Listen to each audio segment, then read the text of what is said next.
This is your news source evening bulletin for today, Wednesday, the 10th day of December in the year 2025. I'm Gordon Mosley reporting. Now here's what we're tracking tonight. Principal Magistrate Judy Latchman today rejected an application by embattled father and son businessmen Nazar and Azruddin Mohammed to have the U.S. extradition case referred to the High Court on the grounds that the constitutional issues raised by the businessmen through their attorneys have already been adjudicated upon by the High Court. In her ruling today in the Georgetown Magistrates Court, the principal magistrate said there was no need to resurrect what has already been put to rest. Her ruling paves the way for the extradition hearing to continue at the Georgetown Magistrates Court. The billionaire father and son are facing an 11-count indictment in Florida related to allegations of mail and wire fraud and money laundering and tax evasion claims related to gold exports.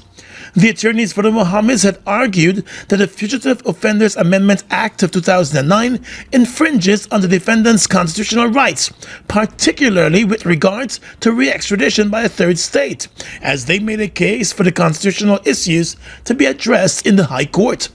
But Magistrate Latchman said the issues raised by the defense in relation to re-extradition have been adjudicated upon, as she alluded to the cases of Stephen King and Sobers versus Director of Prisons and Marvin Williams, known as Troy Thomas. Although the Barry Dataram case was repeatedly mentioned throughout the arguments, Magistrate Latchman said she will not rely on that authority because it took place prior to the amendments. Rather, she directed her attention to the Troy Thomas case, which took into account the Fugitive Offenders Amendment Act of 2009. In that case, Justice Joanne Barlow had ruled on the issue of extradition to a third state and the roles and responsibilities of the minister. Upholding the arguments put forward by Special Prosecutor Terrence Williams, Magistrate Latchman said the court is bound to act on the principle of stare decisis, things already decided upon, and therefore cannot act outside of the decisions made in the Marvin Williams case. She said the court is not bound to resurrect what has been put to rest, having judiciously examined all the issues referenced by the defense and the request for a referral to be triggered. She said the court sees no basis to make such an activation. The prosecution, in supporting its case, had produced a diplomatic note assuring the requesting state the U.S. will not keep the Mohammeds in custody or have them stand trial for any other crime or offense other than those for which the extradition took place until they have the opportunity to return to the territory for which they were surrendered. But the magistrate was keen to point out that the diplomatic note is not binding or concrete. She said it is the court's respectful view that the diplomatic note is not set in stone, but a treaty arrangement is binding on the parties and must be performed by them in good faith and in accordance with the Vienna Convention on the Law of Treaties. Outside the courtroom, Special Prosecutor Williams welcomed the ruling, noting that he is pleased that the case will continue in the Magistrates Court. Formal proceedings of putting in the request so that the learned magistrate can examine the evidence in the request and rule on the sufficiency of the evidence in the request. Senior Counsel Roysdale Ford, who represents the Mohammeds, disagreed with the ruling, signaling that the Mohammeds will now be seeking leave to move to the High Court to have the issues heard there. We believe that the court improperly exercised its discretion this morning when it found that the application should not be referred to the High Court. We believe that we would have established clearly the basis for it, the inconsistencies in the decisions, and clear unconstitutionality in relation to these provisions which were amended in 2009. We are entitled to approach the High Court itself as part of the procedural process set out in the Constitution. He said the Mohammeds will be approaching the High Court shortly in keeping with their constitutional right to do so. Until then, the matter in the Magistrates Court is set to be called again on the 6th of January, 2026, when the substantive request for the extradition of the father and son will be dealt with by the court. More news coming up in just a moment. It all starts with one. Maybe it's one look, you know the one, or one touch, even one word. I can start with one step, or one promise, one thrill, one first time, one deep breath, one leap of faith, one day to remember, or one night to forget. One moment, so many stories that make up one crazy, average, everyday, fabulous life. We get one life, just one. Make your move. It all starts with one.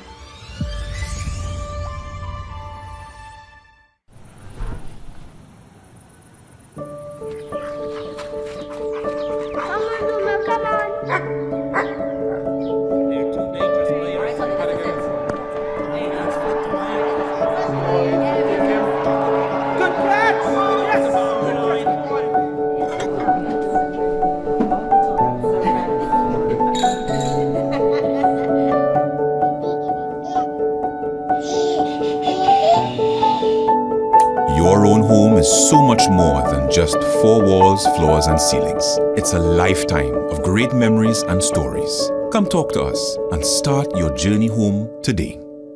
Republic Bank, we're the one for you. Every year somebody wins, but this year? This year is my turn. I'm going big. 48,000? Easy, that's 6 coupons. Smart and fast. My win is just a scan away. Oh, and I take in that fridge too. This is the winning one. This year, the win is mine. Shop $8,000 or more at any 6 Massey stores, and you'll get a chance to win our grand prize, the brand new 2025 Hyundai Creta, plus amazing consolation prizes. Massey stores, our family serving your family. I'm sorry, I couldn't take any more of your gaslighting. Just go. I got burned too many times. I went to Quartz and found myself a new flame. Say goodbye to your old appliances and hello to new ones from Quartz, bringing Christmas home. Make this Christmas happen for everyone this year with Republic Bank. Make this Christmas happen with Republic Bank this year.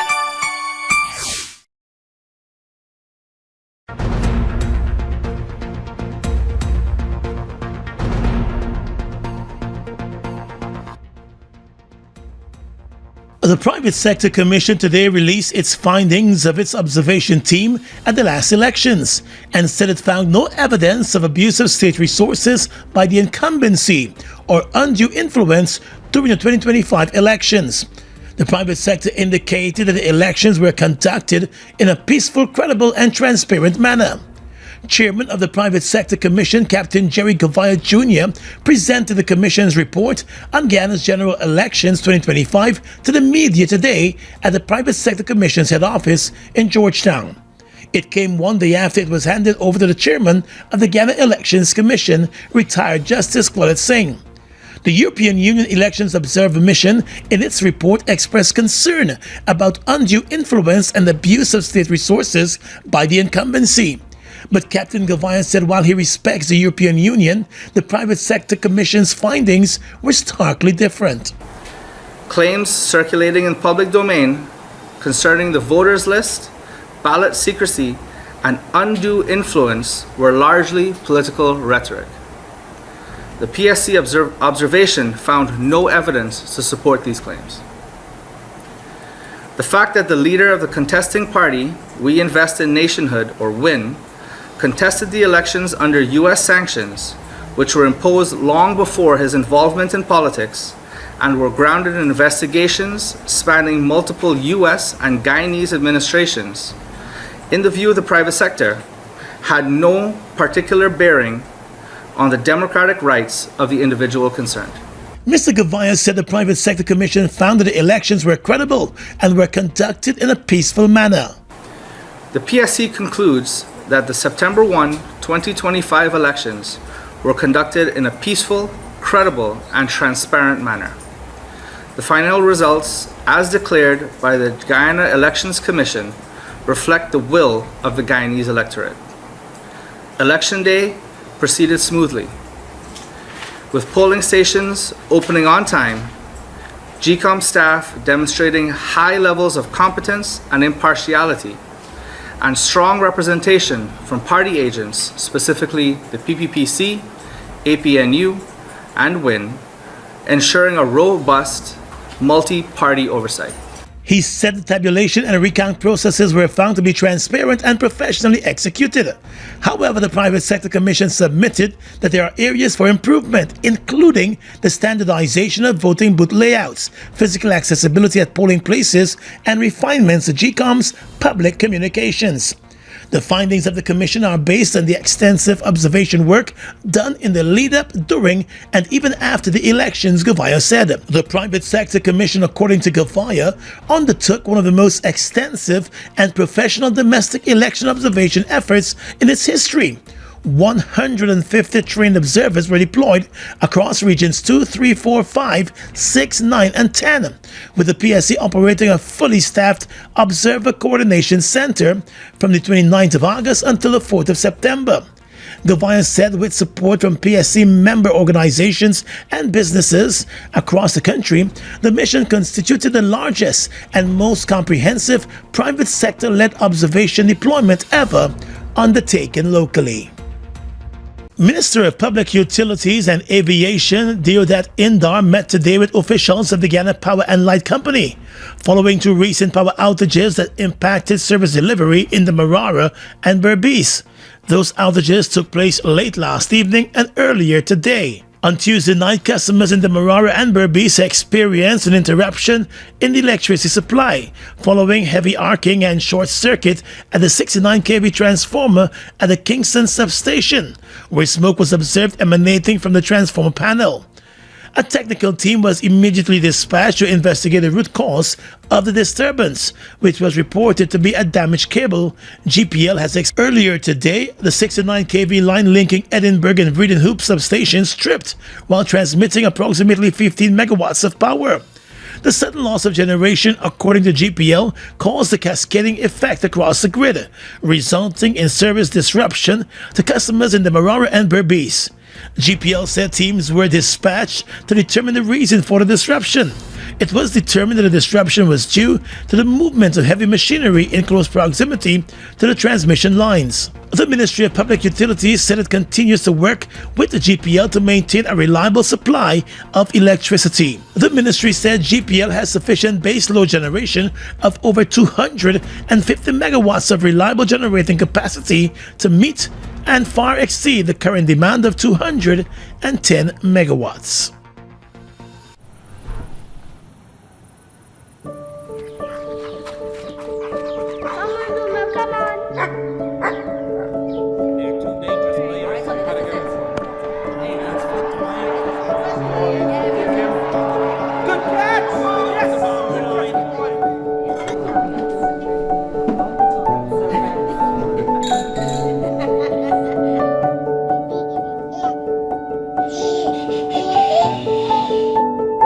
Your own home is so much more than just four walls, floors, and ceilings. It's a lifetime of great memories and stories. Come talk to us and start your journey home today.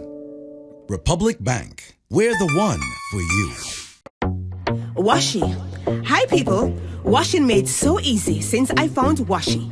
Washing me use wash me clothes and I can say wash it soap powder, wash clothes so nice. Wash it soap powder, leave your clothes color bright. Wash it soap powder, leave me clothes smelling nice, of course.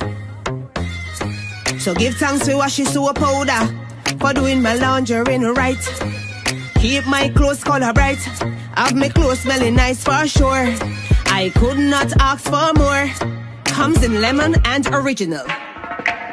It is a washing machine in a pack.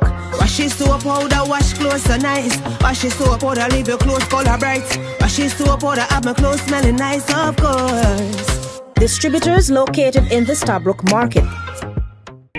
Your business is built on hard work, vision, and the drive to succeed. At GBTI, we understand what it takes to grow. That's why we offer Grow, a small business service designed to help your business expand, adapt, and reach its full potential. From new opportunities to new milestones, we're here to support you every step of the way. Grow from GBTI. Progress starts here. My name is Stephen Jacobs, Minister within the Ministry of Culture, Youth and Sport. Health and fitness is the heart of a strong nation. And when we have strong Guyanese citizens, it helps with discipline and also productivity, and also a long-lasting life for you. So, for that reason, I'm endorsing the Energy Conference run on the 15th of February 2026. See you there.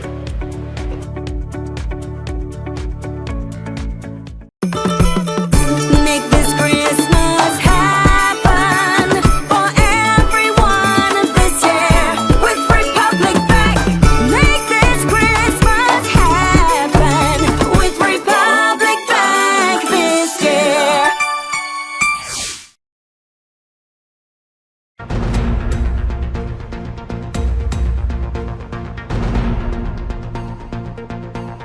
Local company Guyana Construction Incorporated has signed a joint venture agreement with the Caribbean Sugar Refinery Incorporated to establish a white sugar refinery in Guyana at Wales.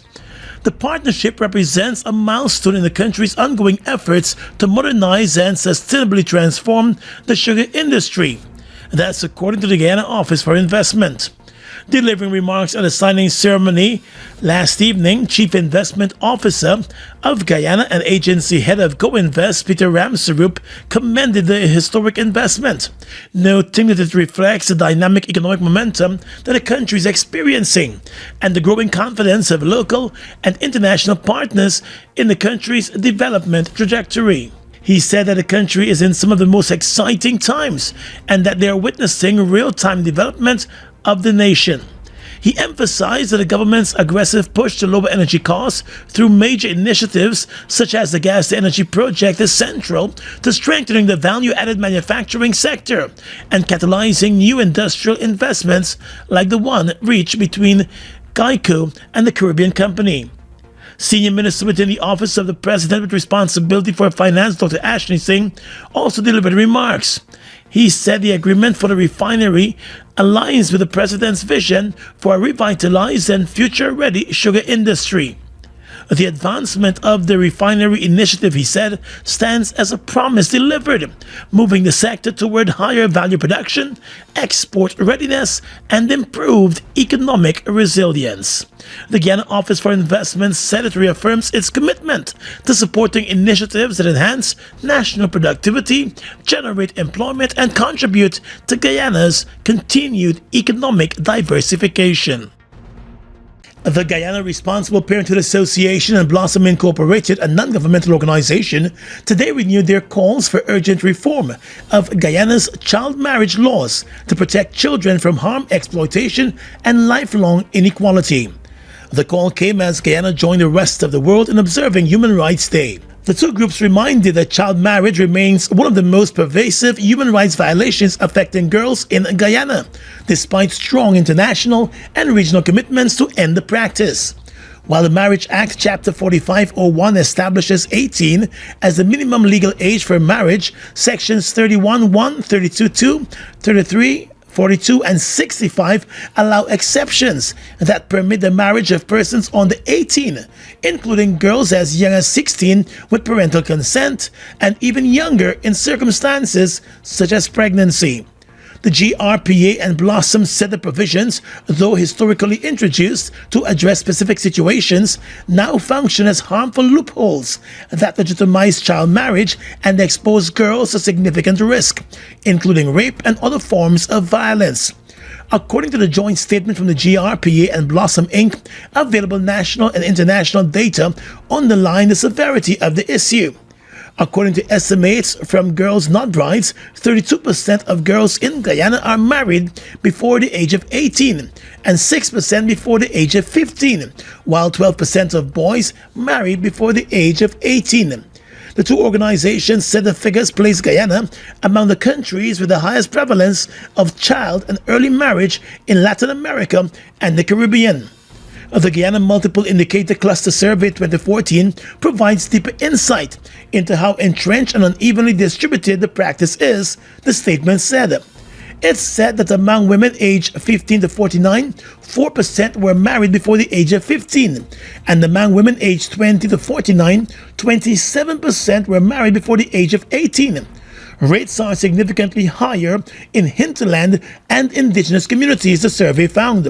Regions 1 and 7 and 8 recorded the highest percentage of marriages before the age of 15, 9%, while Region 9 has the highest proportion of women married before the age of 18, 41%.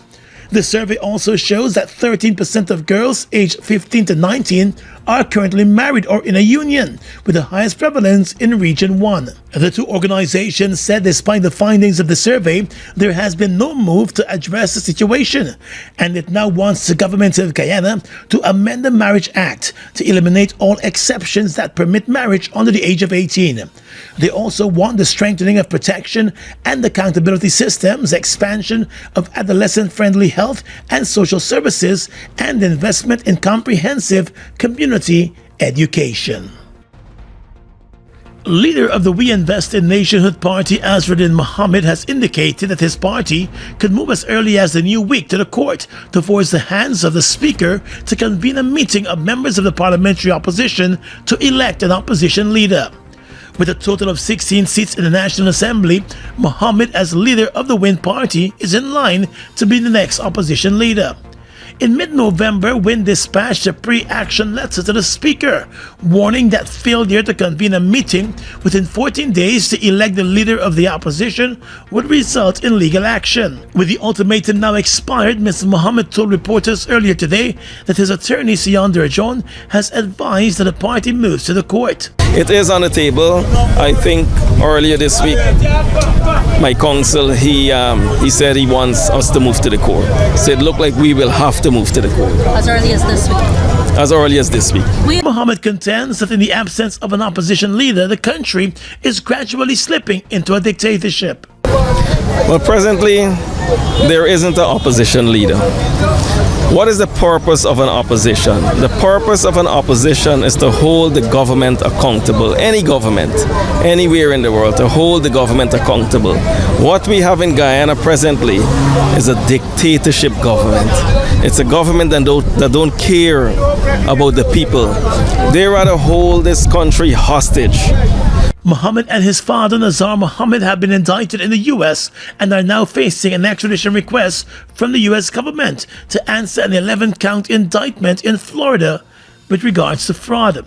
They have maintained their innocence of the charges, with the Magistrate's court indicating today that it will proceed with hearing the request for the extradition. In January, Mohammed questioned whether the Speaker intends to drag the election process out until the hearing and determination of the matter. He said for the Parliament and country at large, there are grave implications. Let's just say this matter take a couple months or even a year, because we have an election petition matter in this same court that is ongoing for 5 years plus. So if this matter keep on going for months or maybe a year, what will happen to the country? Right now the country is in a limbo. We have all these parliamentary committees held hostage presently. The budget is coming up. The budget is coming up. What will happen? You need an opposition leader there. How will we move forward? We need an office so that persons can come in. In the earlier letter to the Speaker, WIN's attorney explained that the leader of the opposition is a key constitutional office holder who has a number of important constitutional responsibilities under the law, and there was nothing stopping the Speaker from convening the meeting with members of the parliamentary opposition. The Speaker, according to the WIN party, has not responded to its correspondence. Whether you're heading up the highway or just picking up the kids in Guyana, do it in power and style with the Isuzu MU-X. With the 7 full-size seats, turbo diesel power, and off-road control, Isuzu MU-X is built to handle any family lifestyle. Available at Marix, the authorized Isuzu dealer. Call 226-1306 for more details. Isuzu MU-X, robust, safe, and bold. Your business is built on hard work, vision, and the drive to succeed. At GBTI, we understand what it takes to grow. That's why we offer Grow, a small business service designed to help your business expand, adapt, and reach its full potential. From new opportunities to new milestones, we're here to support you every step of the way. Grow from GBTI. Progress starts here. Something new has been growing, and it's now ready for you to pick. Fresh. Taste the Fruta freshness. Pick the fresh new 200 ml size today. Live Frutiful. Guyana's economy is rapidly transforming, and we're all part of it. Guyoil is at the forefront of this development by providing reliable and efficient energy and supporting community development from the very core. 100% of Guyoil's profit goes back to building schools, roads, and other important infrastructure that connects our cities and towns, providing fuel to domestic, marine, industrial, and aerial transportation. Guyoil has now repositioned itself as a market leader in the petroleum industry, building a better future for all of us. Make this Christmas happen for everyone this year with Republic Bank. Make this Christmas happen with Republic Bank this year.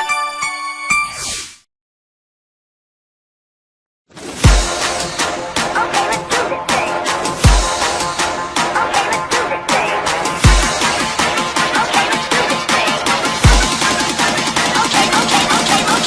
Okay, let's do this thing. Okay, let's do this thing.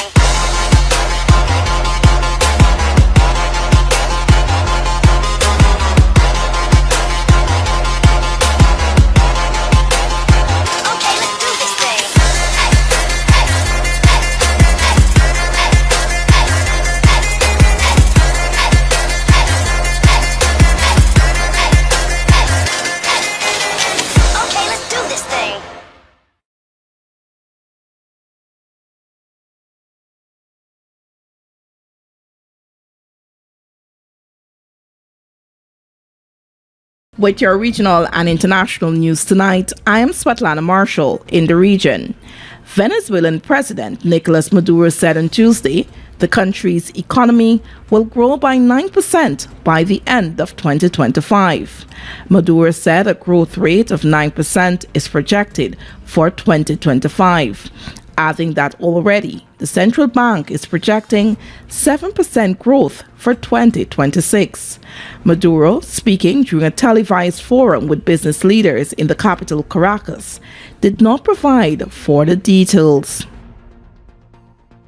A broad swath of Americans opposed the U.S. military's campaign of deadly strikes on boats suspected of carrying illegal drugs in Caribbean and Pacific waters near Venezuela, including 1/5 of President Donald Trump's Republicans, a Reuters poll found. About half of respondents, 48%, said they oppose conducting the strikes that have killed 87 people without first getting authorization from a judge or court, while 34% said they supported them. 18% were unsure or undecided. Among Republicans, 67% supported the strikes and 19% opposed them. Among Democrats, 80% opposed the strikes and 9% supported them. The 6-day poll, which concluded on Monday, comes amid mounting tensions between the U.S. and Venezuela, as Trump weighs options including land strikes to combat what Washington has portrayed as President Nicolas Maduro's role in drug trafficking. Maduro has denied having links to the drug trade. And finally tonight, international news. A sperm donor who unknowingly harbored a genetic mutation that dramatically raises the risk of cancer has fathered at least 197 children across Europe, a major investigation has revealed. Some children have already died, and only a minority who inherited the mutation will escape cancer in their lifetimes, according to the BBC. The sperm was not sold to UK clinics, But the BBC can confirm a very small number of British families who have been informed use the donor's sperm while having fertility treatment in Denmark. Denmark's European Sperm Bank, which sold the sperm, said families affected had their deepest sympathy and admitted that the sperm was used to make too many babies in some countries. Up to 20% of the donor's sperm contains the dangerous mutation that increases the risk of cancer. The investigation has been conducted by 14 public service broadcasters, including the BBC, as part of the European Broadcasting Union's investigative journalism network. The sperm came from an anonymous man who was paid to donate as a student starting in 2005. His sperm was then used by women for around 17 years. And that's your News Source Evening Bulletin for tonight. I'm Swatlana Marshall, wishing you a pleasant evening.